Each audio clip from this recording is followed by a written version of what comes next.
João capítulo 10, verso 10.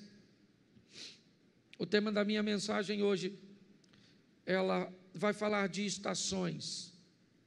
Aqueles lugares onde paramos, muitas vezes nas programações de onde vamos fazer, ou onde elas foram elaboradas. As estações de trem, onde dá a oportunidade de pessoas subirem ou descerem. Aquelas estações que estabelecemos durante uma viagem, onde nós vamos abastecer, onde é que nós vamos comer, onde é que nós vamos pernoitar. Deus colocou uma palavra no meu coração, e ela tem a ver com esse texto. Coloque, por favor, o texto, João 10, 10.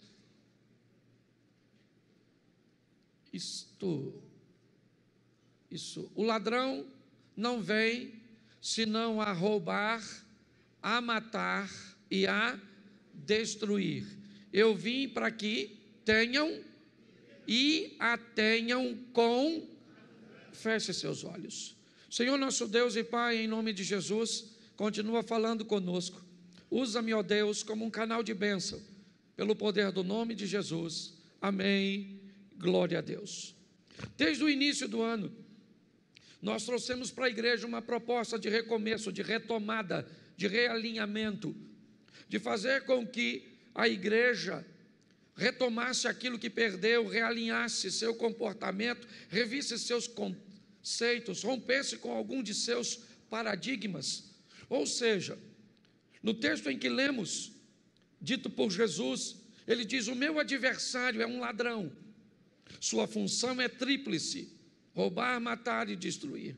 Porém, a minha função é oferecer a vocês vida, e vida com fartura, e vida com abundância. Minha proposta hoje é mostrar para você que ao longo da sua caminhada, obrigado, Daniel, ao longo da minha e da sua caminhada, algumas estações precisam ser estabelecidas, lugares por onde nós vamos passar, posicionamentos que vamos ter que tomar ao longo da caminhada, para que se cumpra essa palavra de Jesus. É muito importante entendermos que o relacionamento com Deus para esta vida é um relacionamento de parceria, onde aquilo que Deus fez por mim, aquilo que eu faço, vai estabelecer tudo aquilo que vai se realizar mais à frente. Por isso eu peguei, antes de estabelecer um lugar de chegada, ou seja, de alcançarmos, de chegarmos, de concretizarmos, de realizarmos, nós precisamos identificar que algumas estações, ou seja, alguns posicionamentos precisam ser tomados. E eu rapidamente vou falar dos 5 que eu separei. O primeiro é direção, o segundo é força, o terceiro é resistência, o quarto é velocidade e o quinto é poder. Quando nós estabelecemos isso na nossa vida, inevitavelmente nós criamos um processo, cujo qual nós vamos delinear entre o meu ponto de início, o meu ponto de partida e onde eu quero chegar, onde eu pretendo chegar. Ao estabelecer a nossa direção, nós vamos começar a delinear nossa trajetória, nossas prioridades, nossas companhias. Quando nós estabelecemos a nossa direção, nós vamos entender que pessoas farão parte de nossa agenda, outras pessoas farão parte de nosso destino. Nós vamos parar de canalizar forças para momentos que são apenas transitórios e passageiros, para pessoas ou situações que não fazem parte do nosso destino, mas sim do nosso momento. E não que o momento não seja importante, e na verdade o é, mas muitas vezes choramos por vermos pessoas ou situações partirem da nossa vida, que na verdade elas não fazem parte de nosso destino, mas apenas de um agendamento pontual da nossa caminhada. Existem, e nós precisamos entender que esses destinos são espirituais e físicos. Quando nós olhamos para isso, né, nós precisamos entender que a nossa direção vai ser muito influenciada, mas muito influenciada pelo meio de convívio que nós estabelecemos. Na vida só há duas direções. E, aliás, nas duas vidas que temos. Pastor, por que o senhor está dizendo que existem duas vidas? Porque Apocalipse diz: ao que vencer não receberá o dano da segunda morte. Se a Bíblia diz que tem duas mortes, é porque tem duas vidas. E uma delas é espiritual, que define o destino, que pode ser céu ou inferno. E outra vida é física, que define o que você vai viver, felicidade ou infelicidade. A proposta que Deus tem para mim e para você, que eu quero hoje transmitir para você, é que você define entre as duas possibilidades do mundo espiritual, céu ou inferno. Pastor, não tem uma terceira? Não tem. Ou é céu ou é inferno. Eu queria ser uma alma penada, não queria ir para lugar nenhum. Não rola. Sua direção ou é céu ou é inferno no mundo espiritual. No mundo físico, sua direção ou é felicidade ou é infelicidade. É assim que funciona. Então a proposta bíblica é o quê? É céu para a vida espiritual e felicidade para a vida física aqui neste mundo. É isso. Quando nós olhamos, por isso Jesus diz: eu vim para que tenham vida e a tenham em... Ou seja, você vai ter uma vida extraordinária nesta terra, só não vai ter se você fizer escolhas erradas. E além de tudo, você vai depois estar com Deus. E o que a Bíblia me diz para que eu possa criar ou estabelecer uma direção correta? Primeiro é saber para onde eu estou indo. A Bíblia diz que ouvir pessoas, buscar conselhos é importantíssimo para o desfecho da fase da direção, que é a primeira fase. Quando somos crianças, adolescentes, normalmente nós não pensamos em direção, nós simplesmente vivemos. Mas quando vamos entrando na juventude, inevitavelmente a vida ela vai nos levando para uma fase de responsabilidade, onde ela vai requerer de mim e de você qual a direção, é céu ou inferno, qual é a direção.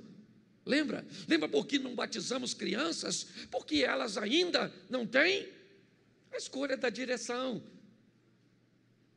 Mas quando isso passa, inevitavelmente, a vida pede dela, céu ou inferno, felicidade ou infelicidade. Só tem duas direções.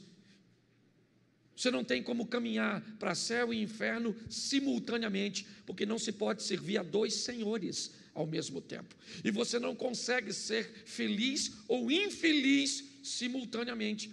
Você pode ter alegria e tristezas, coisas envoltas em momentos. Você pode parecer ser feliz por causa de uma euforia, aquilo que vem de fora para dentro.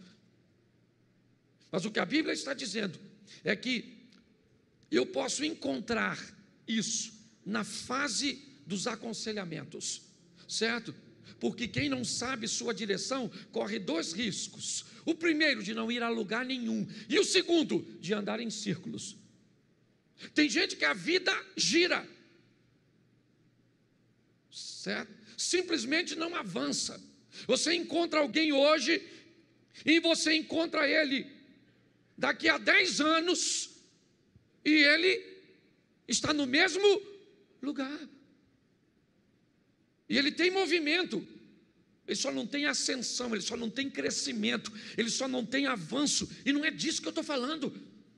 Eu estou falando de glória em glória, de fé em fé, para que amanhã seja melhor do que hoje, para que a manifestação de Deus amanhã na nossa vida seja superior àquilo que nós estamos vivendo hoje.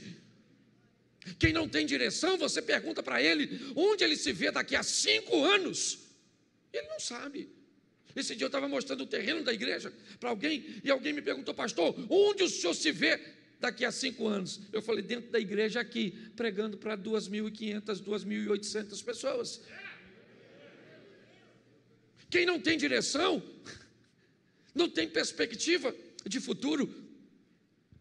Então, a Bíblia diz que eu preciso ouvir pessoas e buscar conselhos, mas presta atenção em Provérbios 11, 14. Coloca para mim, por favor, Provérbios, capítulo 11, verso 14. Eu vou dar mais uns 4 ou 5 versículos, então, por favor, fique atento, eu acabei não combinando com vocês. Provérbios 11, 14. Isso. Vamos lá? Não havendo sábia direção ou sábios conselhos, o povo, mas na multidão dos... Preste atenção, você precisa de conselho, sim ou não? Sim ou não? Mas de que tipo de conselho? De gente sábia. Ok? Para você ter uma boa direção, você tem, certo? Que buscar viver perto de quem tem sabedoria, porque conselho de cabeça de bagre não vai te levar a lugar nenhum. Quanto mais rápido você descobrir qual é a direção, para onde você está indo, qual é o seu fim, qual é o seu destino, onde você se vê daqui a 5 anos, a 10 anos. Pastor, isso é se preocupar com o futuro? Não, isso é planejamento de vida. É assim que funciona, tanto no mundo espiritual, quanto no mundo físico. Está lá, a água nos artelhos, a água nos joelhos, a água nos lombos, a água, certo? E depois eu não consegui. O que é isso? Isso são níveis. E nós precisamos entender e olhar para esse ambiente. Porém, já que eu estou falando de caminhada e de vida, tome cuidado, porque ao longo da vida, você pode encontrar sábios, pessoas sábias que estão perdidas. Então, às vezes, você pode receber um conselho extraordinário de um bêbado. Esse dia, eu ia dar aula num local, ia ministrar uma aula, chegou um camarada na minha casa, e ele me deu uma aula extraordinária, alguém que eu não imaginava que ia me ensinar tanto, me ensinou naquele dia. Mas cuidado, porque você pode receber um conselho de loucos que têm direção. Preste atenção, na vida você pode encontrar sábios que estão perdidos e vão te dar um conselho sábio, e loucos que têm direção e que vão te levar para mais longe de Deus do que você pode imaginar, porque estão envoltos em seus resultados. Lucas 12, 20, coloca para mim isso, e vai dar o entendimento do que Jesus está dizendo. Lucas 12, 20, eu não sei se eu consigo falar de todos os pontos aqui, mas vamos lá. Mas Deus lhe disse: louco, esta noite te pedirão a tua, e o que tens preparado para quem será? Essa é uma história que Jesus está contando de alguém altamente rico, altamente focado e direcionado, alguém que está disposto a ganhar o mundo. E se você fosse olhar para esses resultados, se você ficar olhando na igreja, na sua vizinhança, no seu ambiente de trabalho, para gente que só alcança resultados físicos, cuidado, porque você pode querer imitá-los e perder sua alma. O que a Bíblia diz é: ganhe o mundo sem perder a alma. Por isso, cuidado, porque está assim de gente louca, dando conselho para os outros.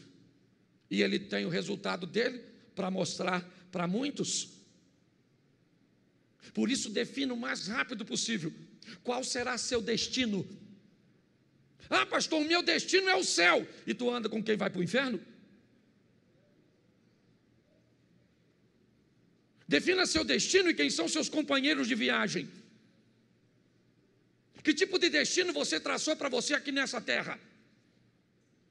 Busque andar com pessoas que estão indo para onde você está indo, que estão fazendo aquilo que você almeja fazer. Muitas pessoas não conseguem chegar em lugar nenhum, simplesmente porque não tem um senso de direção. Descubra a direção mais rápido possível. Descubra quem está indo para o mesmo lugar, porque é simples. Se você planeja ir para a Central do Brasil, aqui em Xerém passa ônibus que vai para a Central? Sim ou não? Passa? Ele é que cor? Que cor? Vermelho? Verde? O que vai para a Central? Beleza. Mas aqui passa um ônibus que me parece que também é verde e que vai para o Amapá, para Nova Iguaçu. Então, antes de entrar no ônibus, você descobre o quê? Qual é o seu? Então, por que é que você deixa qualquer um entrar na sua vida e anda com qualquer um? Seja seletivo e ande com gente que está indo para onde você vai, que está fazendo coisas que você quer fazer. Você quer orar, mas não anda com quem ora. Você quer pregar, mas não anda com quem prega. Você quer viver em santidade, mas só anda com Zé Ruela. Pare e pense. Direção. Vamos aqui porque é muita coisa. Segunda coisa que você precisa: força. Fala assim comigo: força. Bom, para onde você vai, você já sabe. Só que saber para onde vai é uma coisa, e chegar lá é outra. Então você vai precisar de força. E aqui eu coloquei: força é a ação que nós vamos usar para resolver os problemas que me impedem ou os problemas que me impulsionam para o meu destino. Todas as vezes que aparecer um problema, eu sei para onde eu quero ir, então tá bom, eu estou indo. E quando aparecer um problema, que tipo de problema ele é? Ele é um problema que eu preciso resolver porque ele está me impedindo, ou ele é um problema que eu preciso resolver porque ele vai me impulsionar, ele vai me arremessar para onde eu planejo ir. Eu preciso usar força. Muitas pessoas estabelecem sua direção, seu destino, mas basta se deparar com alguma dificuldade, com algum obstáculo, seja ele, certo, de falta de recursos ou de situações complexas. Sabe o que aquelas pessoas fazem? Se elas tiverem forças, elas resolvem esses problemas. Se elas não tiverem forças, elas mudam seu destino. Já que eu não consigo ser engenheiro, eu vou conseguir ser pedreiro. Mas não deu para ser pedreiro, porque eu queria fazer engenharia civil, vou ser servente. E não deu para ser servente. Ou seja, todas as vezes que aparece um obstáculo, ela não tem força para lutar. E ela muda para um ambiente que ela acha que é mais. E quando ela chegar lá, o que que tem? Outros obstáculos. Porque todos os lugares que nós formos, seja qual for, nós vamos enfrentar ali. Por isso, coloca aí para mim Josué capítulo 1, verso 7. Porque a sua vida, ela vai pedir de você força. Ela vai requerer de mim, de você, aprenda a lutar. Contra o quê? Contra os obstáculos. Está aí. Olha só. Então somente esforça-te e tem muito bom ânimo para teres o cuidado de fazer conforme toda a lei que meu servo Moisés te ordenou. Dela não, preste atenção, olha aqui, o que ele está dizendo: tenha força para se manter na direção, dela não se desvie nem para a direita nem para. O que ele está falando aqui do que eu falei anteriormente. A direção foi estabelecida, mas para ficar nela, eu vou ter que ter força. Esforça-te. Vou dar para vocês terra de jebuseus, cananeus, heteus, filisteus, terra que mana leite e mel, está tudo lá. Mas esforça-te. Vai lá e vai lutar, porque eu vou dar vitória para vocês. Ah não, eu quero uma terrinha que não tem ninguém. Nós precisamos de força. É uma das estações. A primeira é a direção. Já sei para onde eu vou. E a segunda que eu vou ter que parar é força. Terceira, resistência. A caminhada de fé, ela não é reconhecida pela velocidade, mas pela resistência. Aquele que souber poupar suas forças e usá-las no momento certo, terá melhor resultado. Você já viu gente que entra na igreja, se converteu, mas pensa numa pessoa, descobriu a direção, o céu, e acha que agora aceitou Jesus, super-homem, mulher maravilha, e começa a fazer tudo, e faz tudo, e participa de tudo, e de repente, cadê a pessoa? Sumiu. Falava até mal de tu, que tu era meio devagar. E você olha e cadê? Lhe faltou o quê? Usar a força certa para a coisa certa, gente. Pare de canalizar suas forças para lugar errado. Senão você vai esmorecer na caminhada. Fica na igreja olhando para quem não deve. Fica. Pastor, vou embora daqui. Descobri que ir para o céu é muito difícil. Vou lá para o concorrente. Ah, pastor, não dá não. Ah, não dá não. Você sabe quantas vezes, nos 7 anos que a igreja está fazendo, que eu já tive vontade.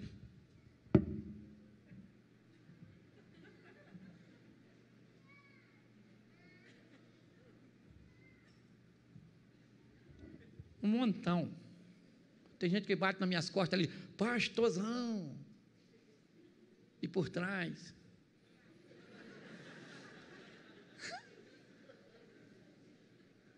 Assim, ó. E eu tenho que ser resistente. Teve gente que já me abordou ali, mas falou uns 20 palavrão comigo. Xingou eu, minha mãe, minha avó, minha tia, os parentes meus que não nasceu. Xingou eu de tudo. E se eu falo para ele, vai lamber sabão, metade da igreja desvia.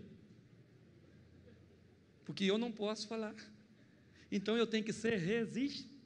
Falo para vocês mesmo, já tive vontade. E já falei com a minha mulher, filha, vamos embora.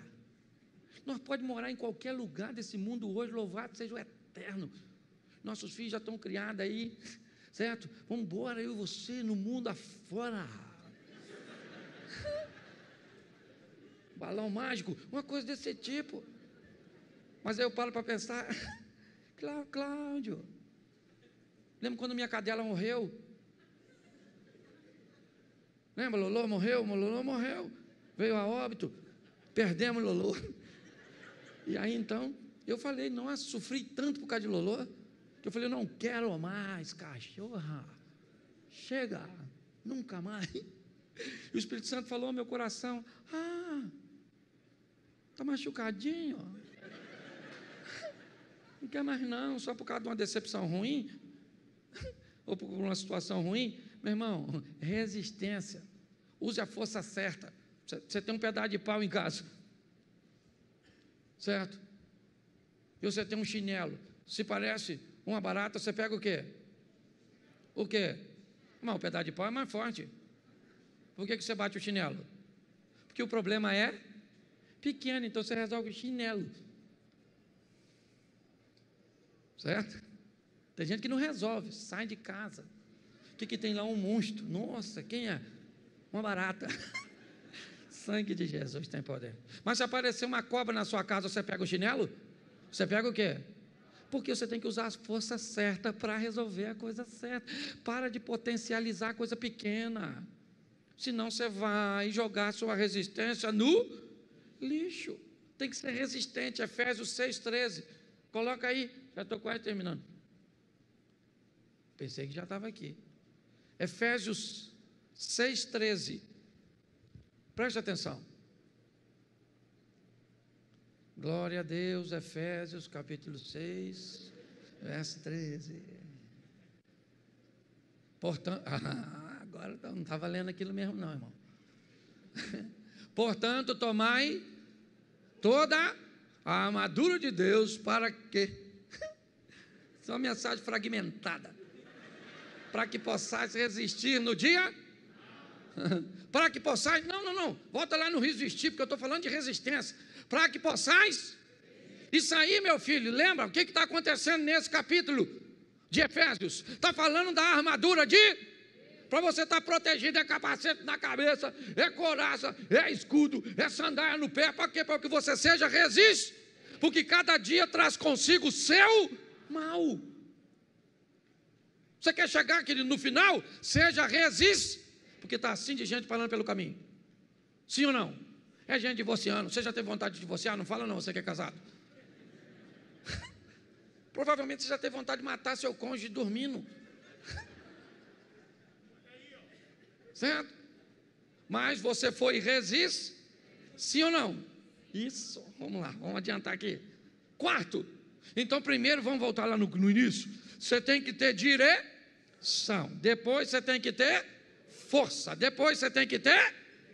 E aí, se você chegar até aí, você define a velocidade. E eu confesso que eu fiquei desapontado quando me deparei com esse texto de Números 13, 25. Eu já tinha passado por esse texto dezenas de vezes, mas eu nunca tinha parado para ver sob essa perspectiva. Números 13, 25. Depois, voltaram ao fim de quantos dias? Quantos dias? Se esses caras voltam de espiar a terra depois de 40 dias, se eu quiser fazer qualquer tipo de conta, vai ficar, certo? Pequeno. Sim ou não? Sim ou não? Sim. Se ele levasse 20 dias para ir, mais 20 para voltar. Se levou 15 para ir, 15 para voltar, 10 para espiar. Se levou 40 para ir, 5 para espiar, 40 para voltar, seja qual for, a conta compromete algo muito sério, a velocidade. O que a Bíblia está dizendo é que o povo leva 40 anos para atravessar ou para chegar num lugar que os espias fizeram com... Nós temos um problema aqui, velocidade. Ok? Velocidade. Muitas pessoas se perdem porque ficam a vida toda lutando por um propósito. Cuidado com isso, porque quando Deus diz, vai lá e espia, eles estão 40 dias, 60 dias, que tivesse um ano distante de onde Deus preparou para eles, e eles levam 40. Deus tem coisas para mim e para você que pode ser alcançado muito mais rápido do que você imagina, mas depende do seu posicionamento mediante a isso, porque velocidade é extremamente importante, porque a vida é curta, única e rápida. Dê uma olhada para isso. Por último, aqui, porque está assim lá fora, ó. Quando sair você sai, mas sai mesmo, que é para o povo entrar, e eu tenho que correr aqui, porque esse culto é assim mesmo. Por último, poder. Poder, você precisa de poder, você precisa de direção, precisa, você precisa de força, precisa, você precisa de resistência, precisa para a sua caminhada de fé, você precisa de velocidade, precisa, alcança o objetivo e já lá estabelece outro, mas você vai precisar de poder. E aqui eu quero colocar esse poder totalmente nas mãos do Senhor. E quando Nicodemos olha para Jesus e vai conversar com ele, João capítulo 3, para nós adiantarmos, sabe o que Nicodemos diz? Ninguém pode fazer esses sinais que tu fazes, se Deus não for. O que Nicodemos está dizendo? O Senhor tem força, resistência, direção. Não é disso que ele está dizendo. O Senhor tem poder. Quando olham para Saul, com os melhores músicos na sua corte, e um homem diz, conheço um filho de Jessé, o belemita, sabe tocar bem, bom de palavras, valente, de boa aparência, e o melhor, Deus é o que Davi tinha que os outros músicos não tinham na casa de Saul: poder. Poder. O que José tinha na casa de Potifar do Egito? Poder. Potifar viu que o Senhor era com ele. O que Daniel tinha na Babilônia? Poder. Os sábios disseram: olha, ninguém pode atender o seu pedido, nenhum rei jamais pediu isso, porque o que você está pedindo só os céus sabem. E Daniel chegou e mostrou que os céus sabiam, porque tinha poder. Você quer chegar onde você deseja? Aprenda que tem poder nos céus para ser liberado para você e para mim, para colocá-los em uso aqui nesta terra. Aqui eu fecho dizendo o seguinte: você hoje pode começar a sua caminhada de maneira certa, usando todas essas estações. Você hoje pode definir em qual estação você se encontra e que talvez te paralisou, e você não consegue passar dela. Pastor, eu tenho direção, eu tenho até força, mas minha resistência é fraca, e eu fico migrando. Defina onde você está. E a terceira, organize a sua caminhada, para que você consiga agilidade na conclusão. Muita gente, eu conheço assim de gente, está há muito tempo lutando por uma coisa, e não sabe se é o que Deus quer, se está na hora certa, se faz, se não faz, e aí fica migrando, porque quem não sabe para onde vai, acaba não indo a lugar nenhum.